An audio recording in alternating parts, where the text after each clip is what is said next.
को करूं सप्रेम प्रणाम।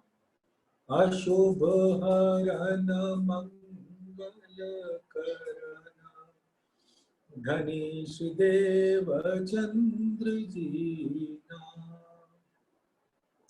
श्री प्राणनाथ निज मूलपति श्री मेराज सुना। तेज कुंवरी श्यामा युगल को पल पल करूं प्रणाम। पिया जी को पल पल करूं प्रणाम। प्रथम लागू दो चरण को धनिये न छुड़ायो खिन। नाक तली लालेड़िया मेरे जीव के ही जीवन। इन पांव तले पड़ी रहूं धनी नजर खोलो बातू। पलना वालू निरखो नेत्रे मेरे जीव के ही जीवन। मेरे जीव के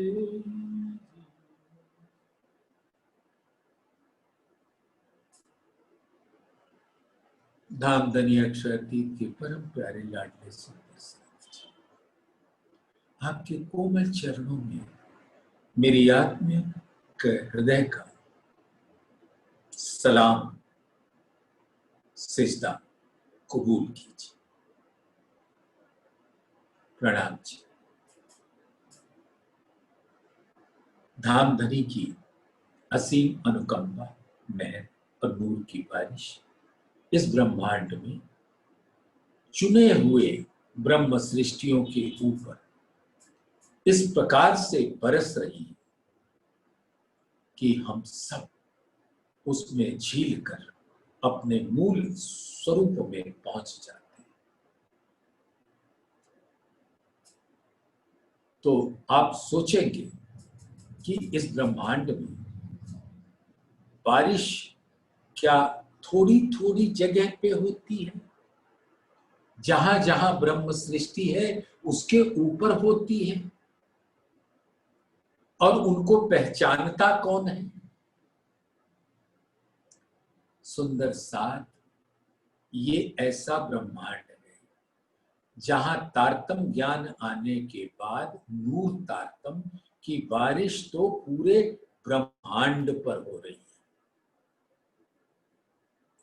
लेकिन झीलने वाले वही हैं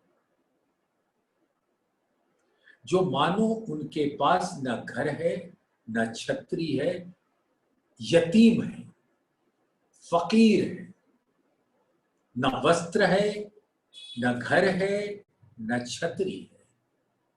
उनका दिल वो जहां भी है उस नूर की बारिश में भीज रहे होते हैं। और जिन्होंने इस तारतम के नूर को नहीं पहचाना, वो अपने ऊपर यहाँ के अनेक अनेक अवतारों का ओढ़ना ओढ़ रखते हैं।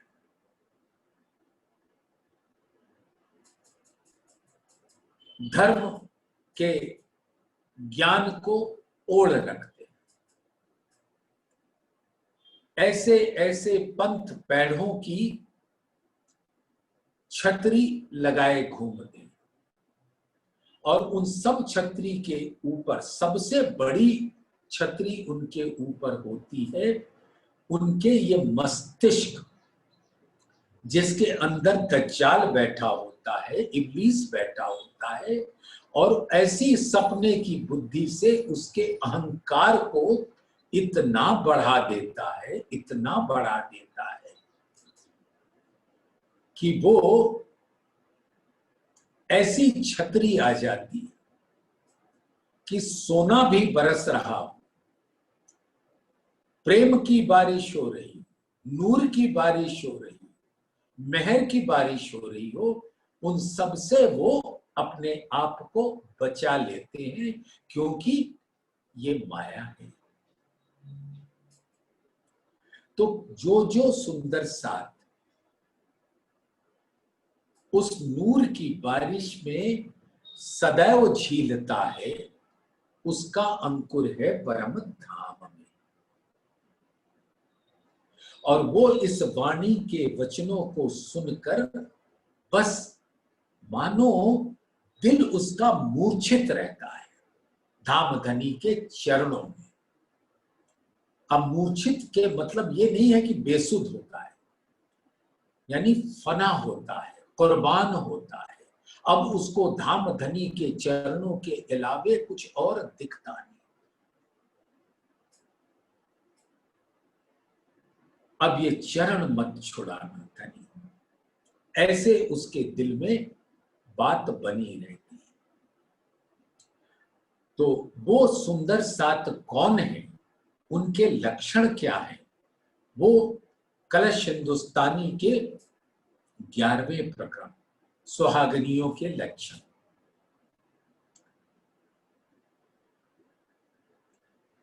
कल तक हम लोगों ने 7 चौपाइयां की। बुधवार को किया था 4 और शुक्र को किया 3। अब आज जैसी धामधनी की मर्जी होगी वैसा होगा। तो आज हम 8वीं चौपाई से प्रारंभ करते हैं।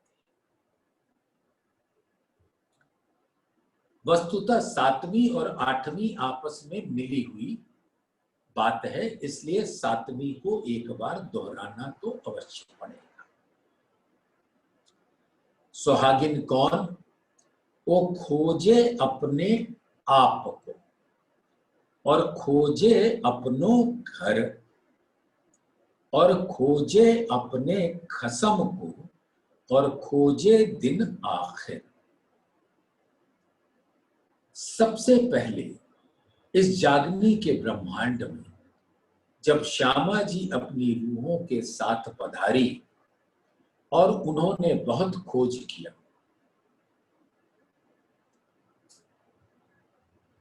जब भया बरस 11वां तब मन में उपज्यो यह विचार, मैं कौन, कहां थे आइया, कहां है मेरो भरतार। 11 वर्ष की बाल्यावस्था में उनके दिल के अंदर ये बात आ गई और उनका जीव भी पहले से इतना निर्मल था कि उसने अब वो खोज शुरू कर दी। और खोज के लिए उस बालक देवचंद जी नाम था, उसको दौड़ाना शुरू कर दिया। और 40 वर्ष की अवस्था तक वो खोजता ही रहा। 15 साल यानी जब उनकी अवस्था 26 वर्ष की थी, तब तक न जाने कहां कहां पंथ पैड़ों में घूमते रहे। अब सब बीतक के तो प्रबुद्ध ज्ञानी हो, आपको मैं ये क्या बता रहा हूं, लेकिन याद तो करना पड़ता है ना। कैसे कैसे कष्ट सहे,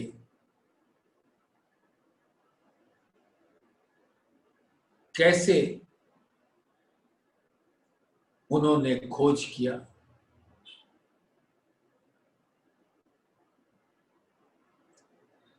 कैसे वो हरदास जी के यहां पहुंचे, बाल मुकुंद और बांके बिहारी की सेवा की, लेकिन कुछ भी प्राप्त न हुआ।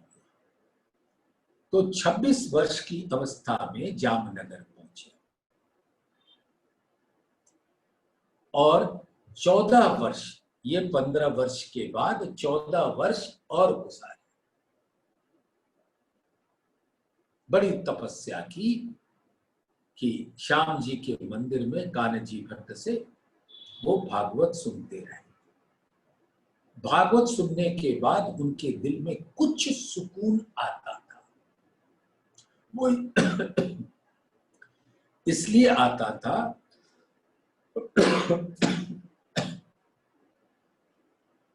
कि ब्रज की कुछ बातें थी जो उनके दिल में लहराने लगता था,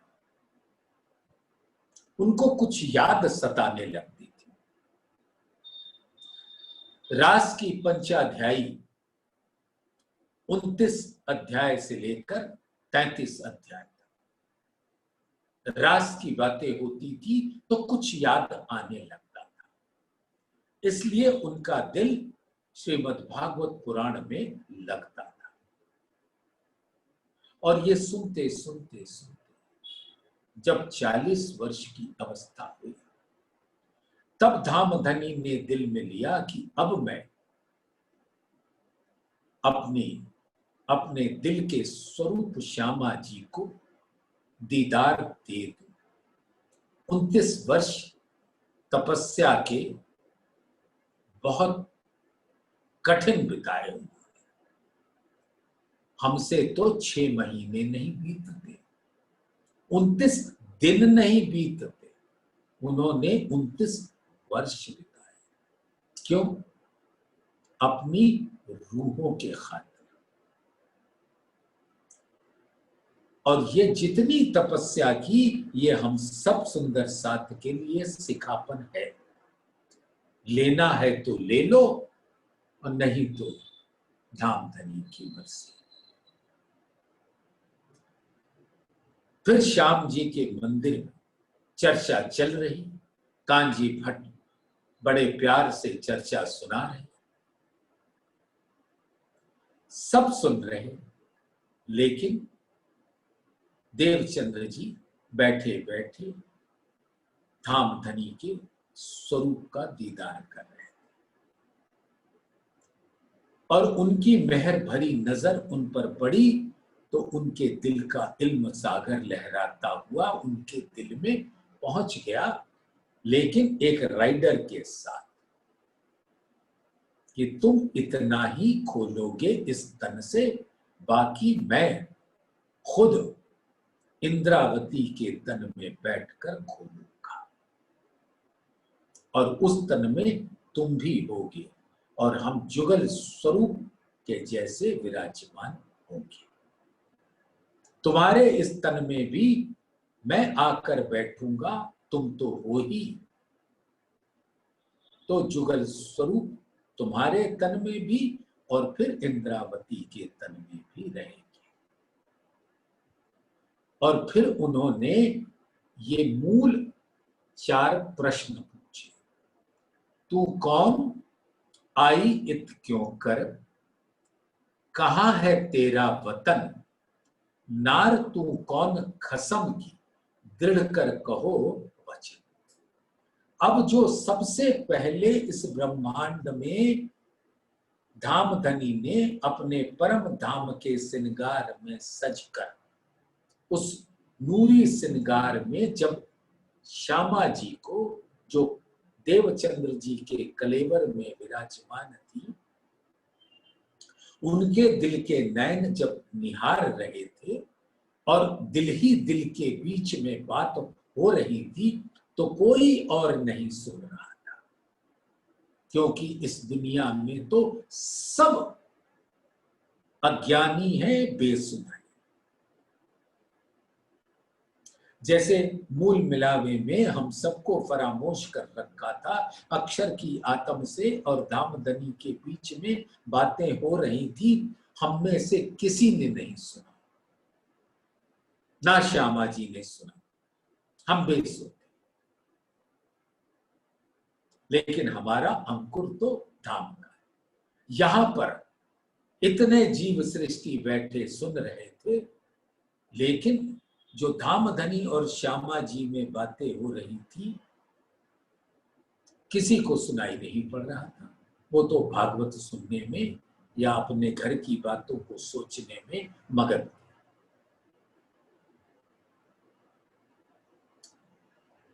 तो अब उसी चौपाई को श्री इंद्रावती जी के दिल में बैठकर धामधनी सब सुंदर साथ को अब याद दिला रहे कि अगर तुम सुहागिन हो तो तुमको कदमों कदम चलना होगा श्यामा जी के अपने हाथी के। 29 वर्ष तक उन्होंने खोजा। अब तुम्हें खोजने की, उतने कष्ट के दौरान से गुजरने की आवश्यकता नहीं है। मैंने इंद्रावती जी के द्वारा सारी बातें बता दी, बस अब उनकी बातों को सुन लो और ग्रहण कर लो और तुम्हारा बेड़ा पार, और तुम पहुंच जाओगे अपने घर। तो इस चौपाई को जरा अपने दिल के भीतर ले लो सुंदर सा।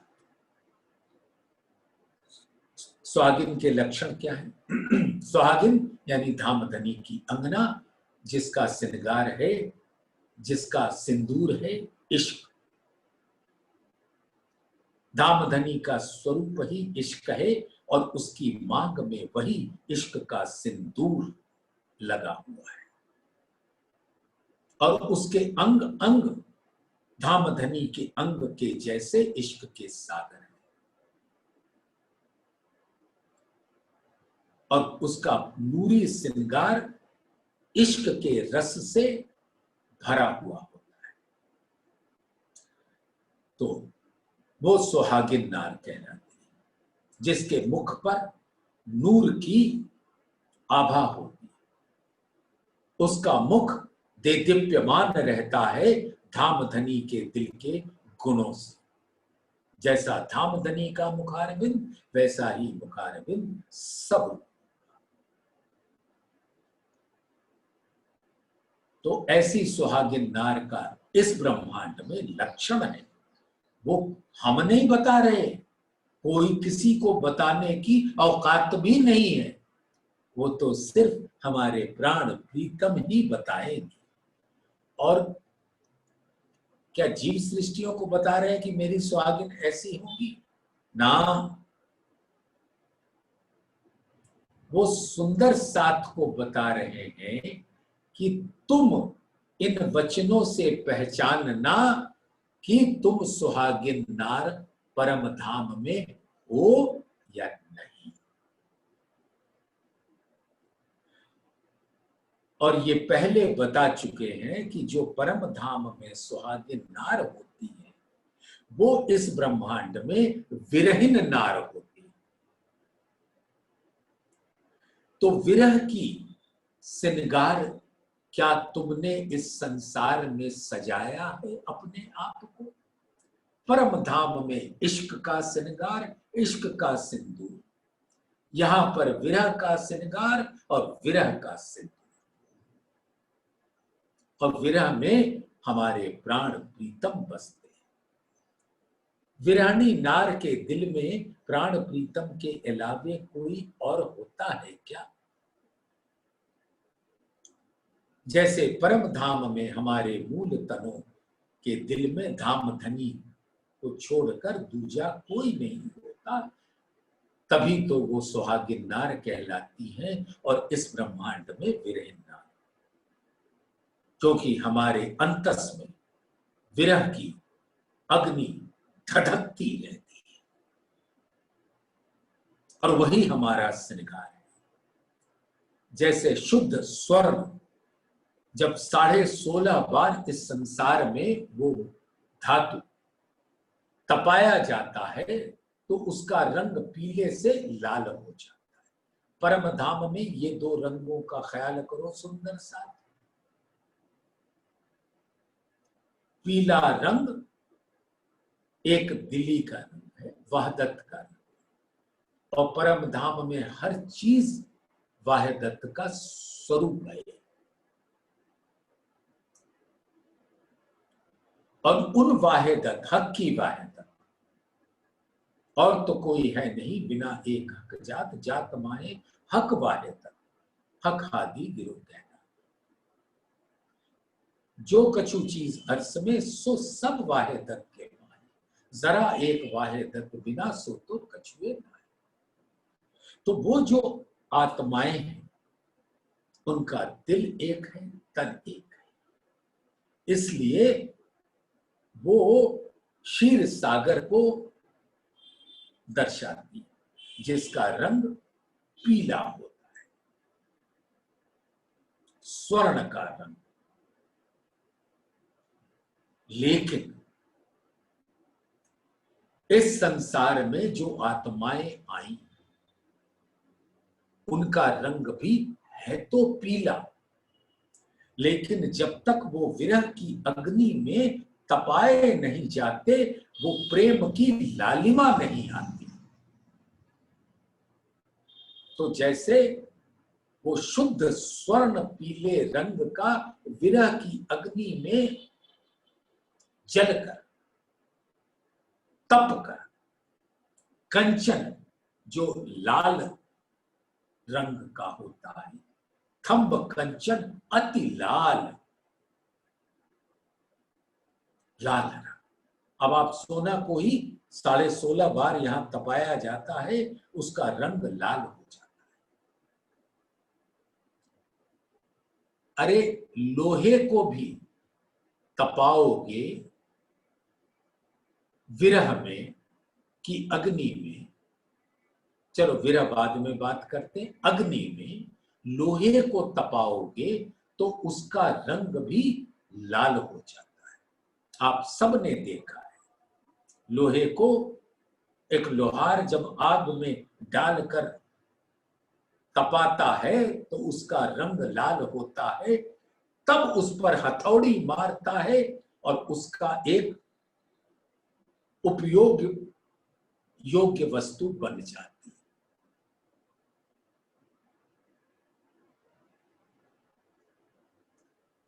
मुझे नहीं पता कि हम सब सुंदर साथ में कितने लोगों ने लोहे के प्लांट को देखा होगा जिसको स्टील प्लांट कहते हैं। उस स्टील प्लांट में जब गला हुआ लोहा जिसका टेम्परेचर बहुत अनेकों डिग्री सेंटीग्रेड होते हैं, जब वो उसमें से निकलता है तो जो निकलकर उसका स्वरूप बाहर आता है उसको बोलते हैं इंगोट, INGOT। बड़े बड़े लोहे के सिल्ले होते हैं, जैसे बर्फ के सिल्ले आपने देखे हैं, वैसे ही लोहे के ये सिल होता है और उसका रंग एकदम लाल होता है। पहले लोहे से वो पहले पीला होता है, फिर पीले से वो लाल होता है और वो बाहर आता है और उसके आगे की प्रक्रिया उससे हमारा मतलब अभी नहीं। तो अगर जीव जिसका सानिध्य इस आत्मा के साथ हुआ तो वो जब एक दिली के भाव को लेता है, आत्मा के भाव को लेता है, तो उसका रंग भी पीला हो जाता है और वो भी जब विरह की अग्नि में तड़पता है, तपता है, तो उसका रंग भी कंचन का लाल रंग हो जाता है, यानी प्रेम की लहरें उसको भी रंग देती है। तो ये है विरह की अग्नि जिसमें आत्मा भी तपती है और जीव भी तपता है। और इसमें तपने के बाद जीव भी वही कंचन का स्वरूप होता है, यानी प्रेम का स्वरूप, और आत्मा तो मूल से ही प्रेम का स्वरूप, आत्मा का प्रतिबिंब हो जाता है जीव। तो सुहागिन परम धाम में उनके क्या लक्षण हैं वो तो आप अच्छी तरह जानते हो। यहां पर वो लक्षण क्या है? तो कौन कौन विरह में तड़पता है, ये धामधनी सवाल पूछ रहे हैं हम सबसे। और अपने दिल के अंदर जो धामधनी ने दर्पण लगा रखा है, उसमें तुम देखो, जैसे जीव एक लोहा के समान काला सा था, वो भी ऐसा पारस पत्थर लगा कि वो स्वर्ण हो गया और फिर विरह की अग्नि में जलकर कंचन रंग का, प्रेम का लाल रंग।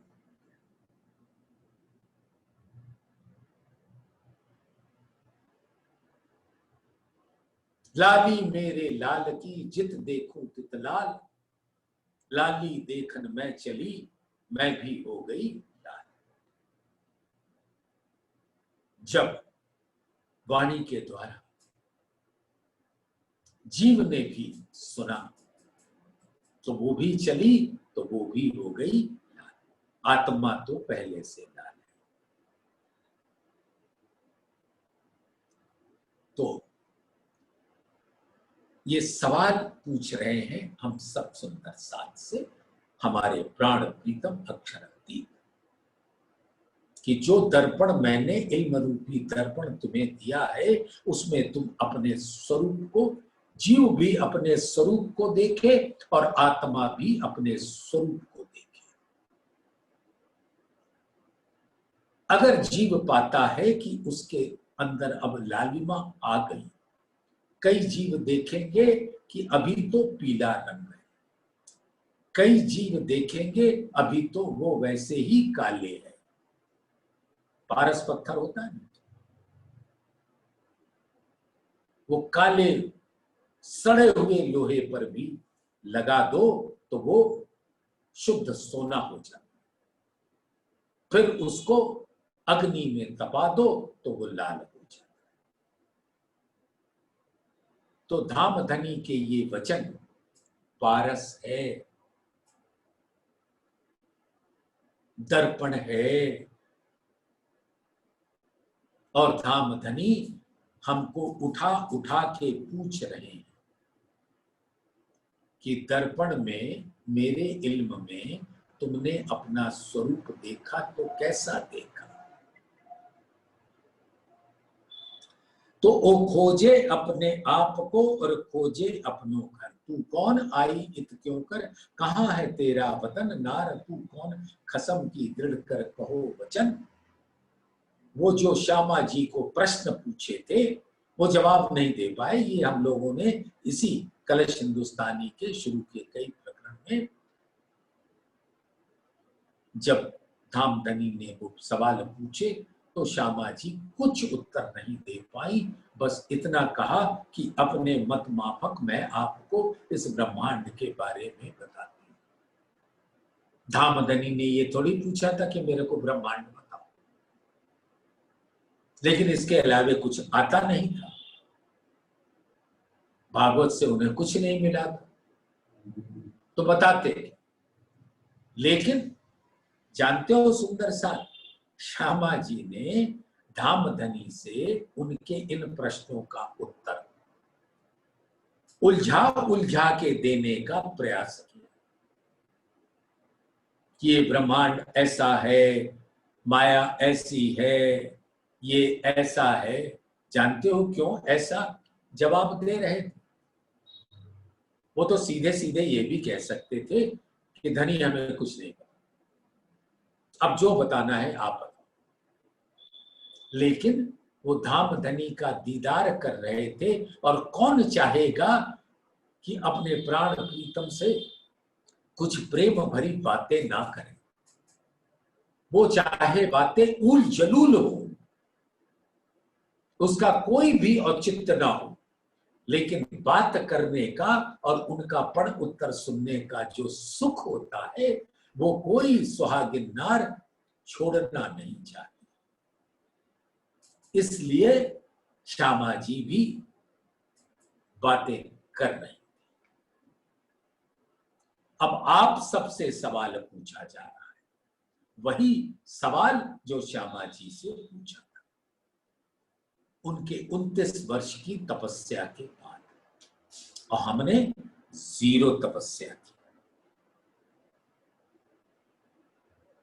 तो वो सवाल जो उनसे पूछे थे अब आपसे हमसे पूछे जा रहे हैं, वो खोजे अपने आप को। अगर तुम सुहागिन हो तो तू कौन, वो खोजे अपने आप।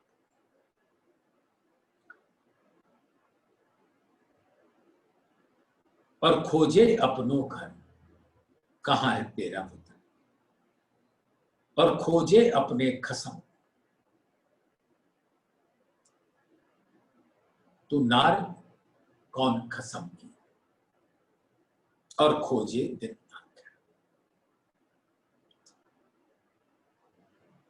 क्योंकि देवचंद्र जी ने भी तो बड़े पुराणों की बातें सुनी थी, पढ़ी थी।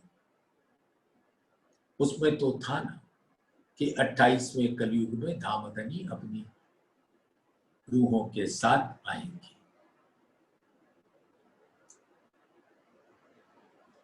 तो वो जो आखिरत का समय है वो सुंदर साथ खोज रहा है। तो धामधनी ने बताया कि सब कुछ तो ला दिया, अब तो पी लो रस। खोज सुहागिन ना थके। और अगर तुमको नहीं समझ आ रहा है तो सुहागिन क्या करती है, वो खोजना बंद नहीं करती। वो तब तक खोजती रहती है जब तक अपने प्राण प्रीतम से मिलन का सुख नहीं ले। खोज सुहागिन ना थके, जो लो पार के पारे पार। यानी हद से परे बेहद और बेहद से परे परम धाम अपना घर। नित खोजे चरनी चढ़े, और वो हर घड़ी खोजती रहती है और सीढ़ी चढ़ती है। अब विचारो कि हम किस सीढ़ी पर। पहली कि 81, पहली या 9 या 27 या 81 या 82 या 83 या 25 और सीढ़ियां जो परम धाम के 25 पक्ष। तो नवधा भक्ति, 3 गुण, 9 तिया 27 और भाव, प्रवाह भाव, मर्यादा भाव और पुष्टि भाव। और ये 9, 3 और 3 का गुणांक होता है 81।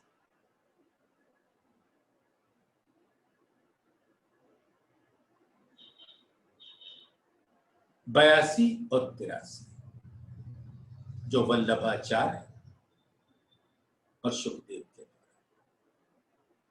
उसके बाद हमारे परम धाम के 25 पक्ष। तो खोजो और बताओ धाम धनी को, और बड़े प्यार से बताना कि तुम और हम किस सीढ़ी पे खड़े। और जानते हो छत कब आएगी? सीढ़ी जब चढ़ते हो तो उसके बाद एक छत आती है ना। तो या अगर सीढ़ी पे खड़े हो तो छत पे नहीं पहुंचोगे, और छत पे पहुंच गए तो सीढ़ी छोड़नी पड़ेगी। और 2 नावों में तो पांव रखे नहीं जाते कि सीढ़ी पे भी खड़े रहो और छत पे भी खड़े रहो। ये दोनों काम एक साथ तो होते नहीं। तो क्या करना?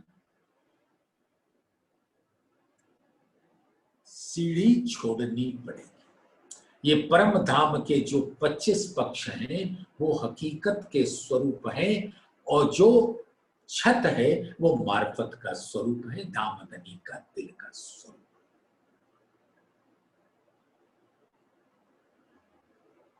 जो सुराही हक की पीवन, सो इसका हक दिल मिने, सो मोमिन पीवे कोई बैठ के और पिया न जाए। यानी अगर इश्क का रसपान करना है, उसकी लीला, नूरी लीला तो उन 25 पक्षों में आप देखकर उसमें विहार कर सकते हो, लेकिन उसके तत्पश्चात मार्फत यानी रंग पर वाली मंदिर के अंदर रहने वाली ओ ब्रह्मात्माओं, मार्फत का रस तो छत पर ही मिलेगा। अब उसको रंग पर वाली से जोड़ लो या पूनम चांदनी में 9 भौम 10वीं आकाशी चांदनी से जोड़। मैं तो अपने प्राण प्रीतम के साथ रंग पर वाली में विहार करना चाहूंगी। तो नित खोजे चरनी चढ़े, तो अब हम सब कहां हैं? खोज नए नए करे विचार, और विचार अगर सपने की बुद्धि से विचारा तो माया का विचार, जागृत बुद्धि से विचारा तो अखंड ब्रज रास का भी हो सकता है, और जोर मारा तो 25 पक्षों का हो सकता है, और जोर मारा परिपक्व हो गए तो रंग परवाली में पहुंच गए, यानी अपने प्यारे छत पर पहुंच गए। तो नए नए करे विचार। इस वाणी के द्वारा जब हम जागृत बुद्धि दे इन्हों को, जिनसे देखी लहरें बका, वो लहर वाहिदत के स्वरूप 25 पक्ष, और बकाह यानी धाम धनी का दिल, वो रंग पर वाली मंदिर। खोज खोज और खोज ही, आद के आद अनाद, पल पल शब्द प्रकाश ही, श्रवणो एही स्वाद। कितनी मस्ती है सुंदर साथ प्राण प्रीतम के ऐसे मधुर वाणी में। खोज खोज और खोज ही, धनी की कृपा से इस खोज खोज और खोज ही पता लग रहा है।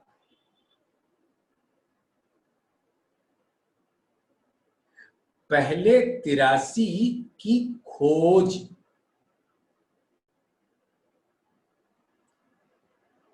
उसके बाद दूसरा खोज है 25 पक्षों, खोज खोज, और उसके बाद अपना छत रंग पर वाली मंदिर खोज ही। हम सबको इस सीढ़ियों से चढ़ना है। तो 83 सीढ़ी पर पहली खोज जो आसान है, उसके बाद 25 पक्षों की खोज, और फिर तो अपने प्राण प्रीतम से मिलन का सुख रंग पर वाली में, यानी सब सीढ़ियां पार करके हकीकत की पार करके मार्फत में पहुंच गए। जो ऐसा करे विचार, वो पहुंचे धाम धनी के चरण।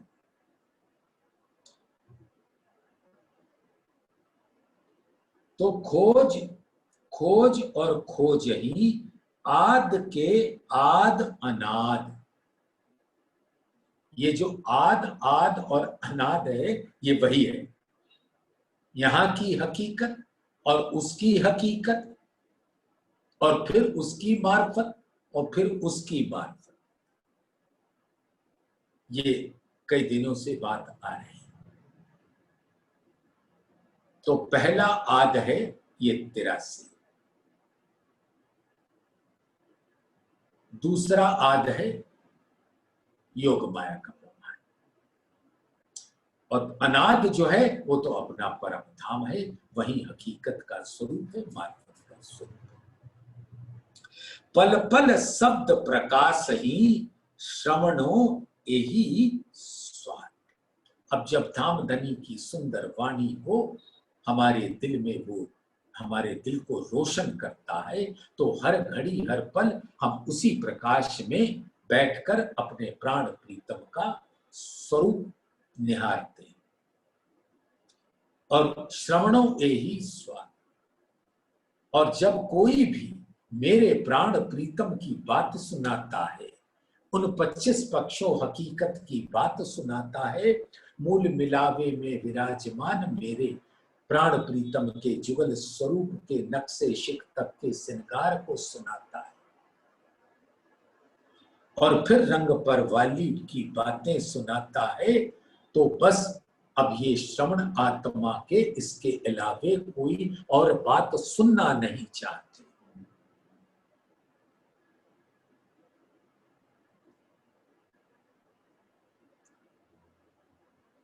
और असराफील ऐसी सूर फूंकता है, दुंदुभी, जिससे यहां माया की कोई आवाज आत्माओं के श्रवण अंग तक पहुंचे नहीं, और धाम धनी की मधुर वाणी का रस पहुंचता है। पल पल शब्द प्रकाश ही श्रवणों यही स्वाद। और बस धाम धनी की बात की स्वाद लेती रहे। सुहागिन तोलो खोजही जो लो पाइये पीऊ वतन। और सुहागिन ये तब तक खोजती रहती जब तक उनको अपना घर नहीं मिल जाता। पीऊ वतन पाए बिना विरहा ना जाए निस्दिन।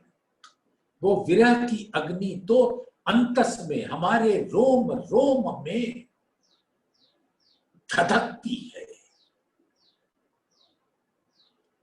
जब तक हमको हमारा घर नहीं मिल जाता। सुहागिन तो लो खोजही जो लो पाइये पीऊ वतन। पीऊ वतन पाए बिना विरहा ना जाए निस्दिन। तो विरह की अग्नि से हमको छुटकारा नहीं मिलेगा, क्योंकि मिलन तो होगा उसी परम धाम में।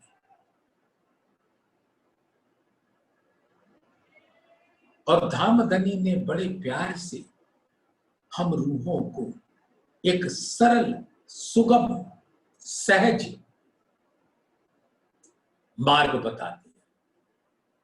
बहुत तड़प रहे हो, मैं तुमको नहीं मिल रहा हूं, मैं तुम्हें इतना दर्द नहीं दे सकता, क्योंकि तुम्हें दर्द देता हूं तो उस दर्द का एहसास मुझे भी होता है। तो तुम मेरे आवेश स्वरूप प्राणनाथ के चरणों में आ जाओ। बस सुंदर श्री भरत खंड में, सुंदर श्री बुंदेल खंड में, सुंदर श्री परनाम में, सुंदर श्री गुम्मट जी में, तरहटी में, चंदन के झूले पर बीचों बीच मध्य में विराजमान मेरे आवेश स्वरूप का दीदार कर।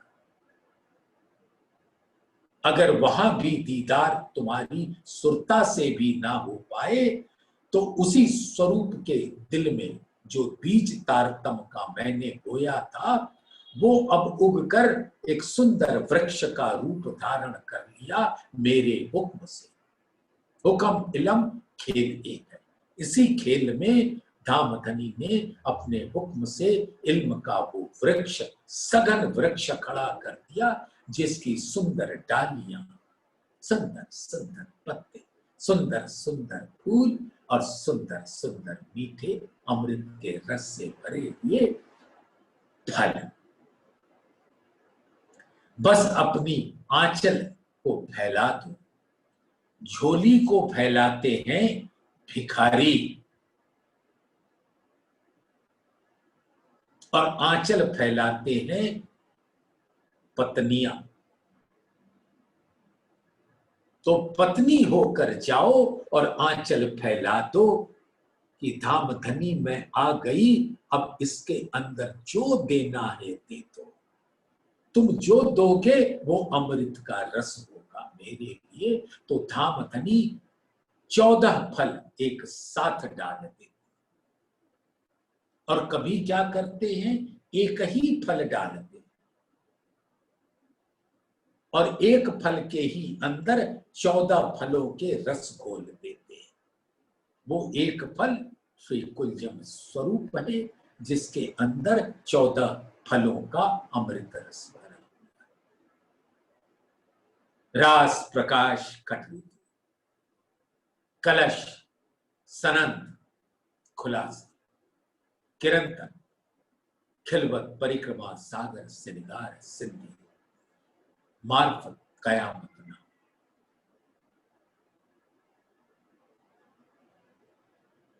और भी फल है महामती जी द्वारा प्रकट किए हुए सुंदर श्री बीतक साहेब, परम धाम की बड़ी वृत्त। ये तीनों ग्रंथ महामती के खिताब से आए। और उसमें कौन बैठा, धाम धनी बैठे और अमृत के रस से भरपूर है। तो आंचल फैलाओ और देखो धाम धनी की महर।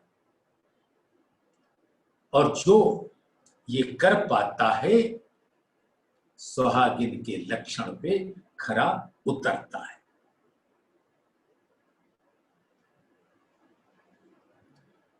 वो तो आगे अंदर उजली।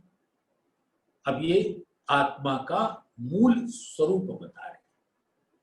आत्मा का जो दिल है वो तो पहले से ही स्वच्छ है,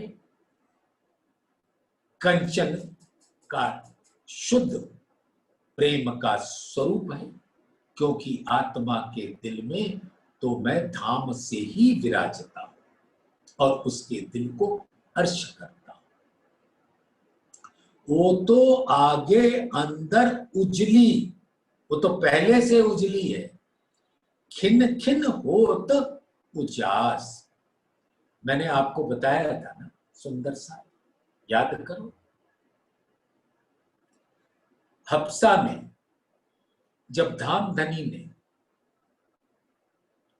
इंद्रावती को और उसके जीव विरह में तड़पते और इंद्रावती अपने जीव को त्यागते, तन छोड़ते, जब विरह की पराकाष्ठा में पहुंचा दिया था, तब धाम धनी ने दीदार दिया और दोनों एक दूसरे को देखकर मानो एक दूसरे पर फिदा हो रहे थे। ये मत सोचना कि इंद्रावती जी अपने धाम धनी को देखकर फिदा हो रही थी। धाम धनी भी अपनी परम धाम की उस सुंदर आत्मा इंद्रावती के मुख पर अपने ही मुख के नूर सागर का आभा आप देख रहे थे। तो जैसे आत्मा इंद्रावती की कुर्बान हो रही थी, फिदा हो रही थी, वैसे ही धाम धनी भी फिदा हो रहे और बातें कर रहे, मीठी मीठी बातें।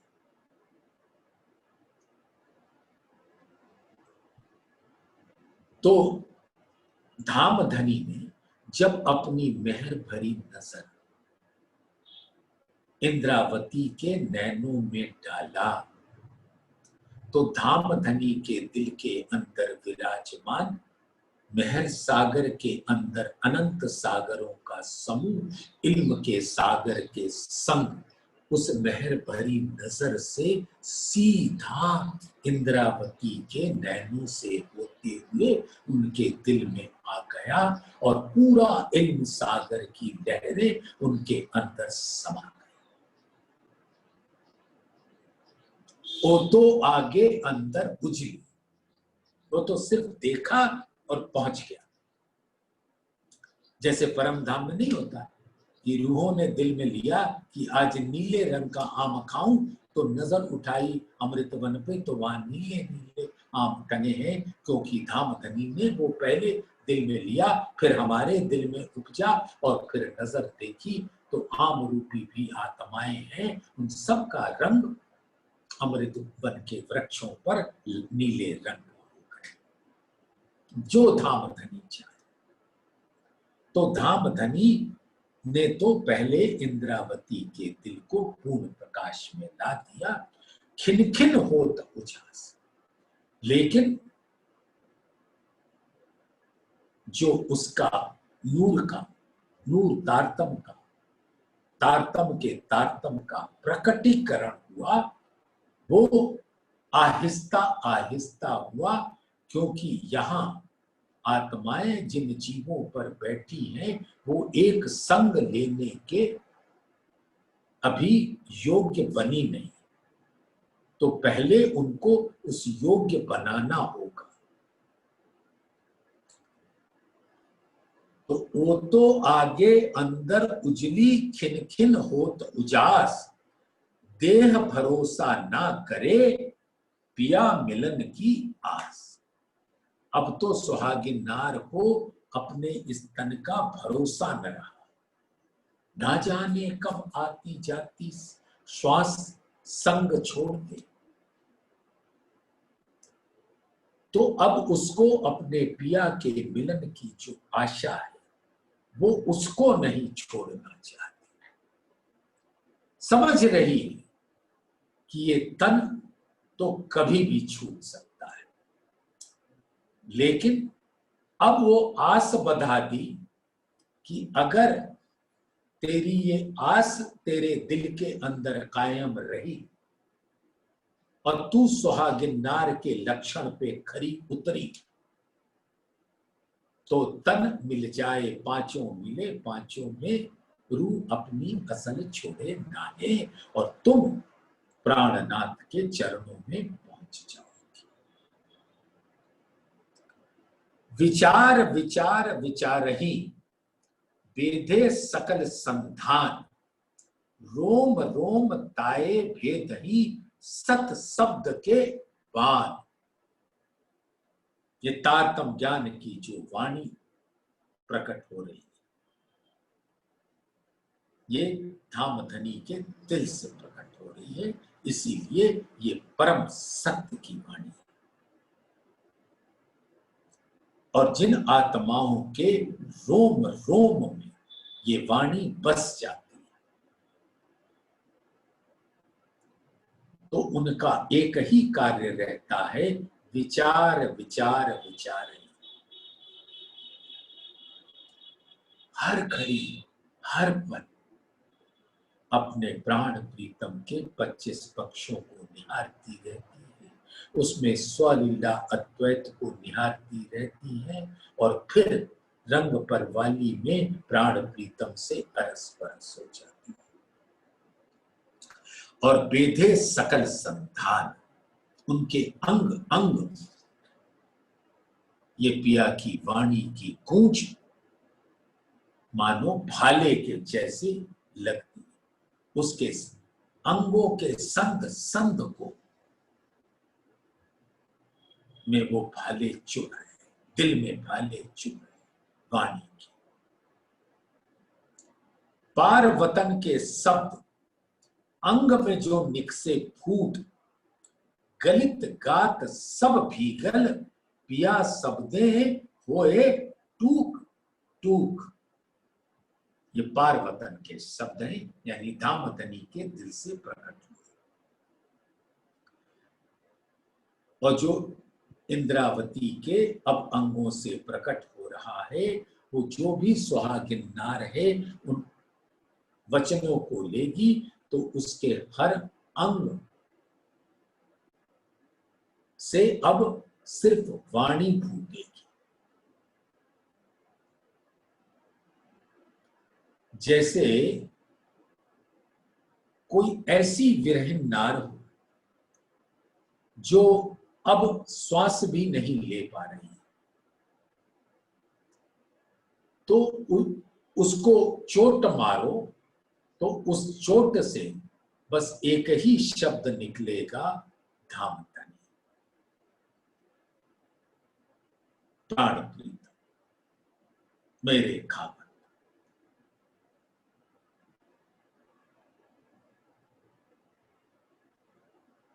इसका एक उदाहरण है ना, जैसे बकरी को एक ढेला मारो, मैं करती हुई चलती, वो मैं अहंकार का स्वरूप। और जब मर जाती है और उसके स्किन को, चमड़े को, खाल को उतार कर ढोलक बना दिया जाता है, तो जब उस ढोलक पे हाथ पड़ते हैं तो वो क्या कहती है, तै तै तै। तो ऐसे प्राण प्रीतम की याद हर हाल में जिसके स्वरूप से निकलता हो वो सुहागिन नार है। पार वतन के सब अंग में जो निकसे खूब, गलित गात सब भीग। ऐसे सुंदर वाणी के स्वरूप में सुंदर साथ जो भीगा रहता है। रोम रोम बीच रमि रहिया, पीऊ आसक के अंग। इसके ले ऐसा किया कोई हो गया एक है रंग। तो गलित गात सब भीगल, पिया सब दे होए टूक टूक। और ऐसे प्राण प्रीतम के शब्दों से वो घायल रहती है। तो इसको कहते हैं सुहागिन नार के लक्षण। सुंदर साथ ये 13 नंबर की चौपाई है, 11वें प्रकरण। समय तकाजा कर रहा है विराम का, तो इसी 13वीं चौपाई पर विराम देते हैं, इसी को दोहरा। पार वतन के शब्द अंग में जो निकसे फूट, गलित गात सब भीगल, पिया सब दे होए टूक टूक। पिया सब दे होए टूक। बोलिए श्री प्राणनाथ।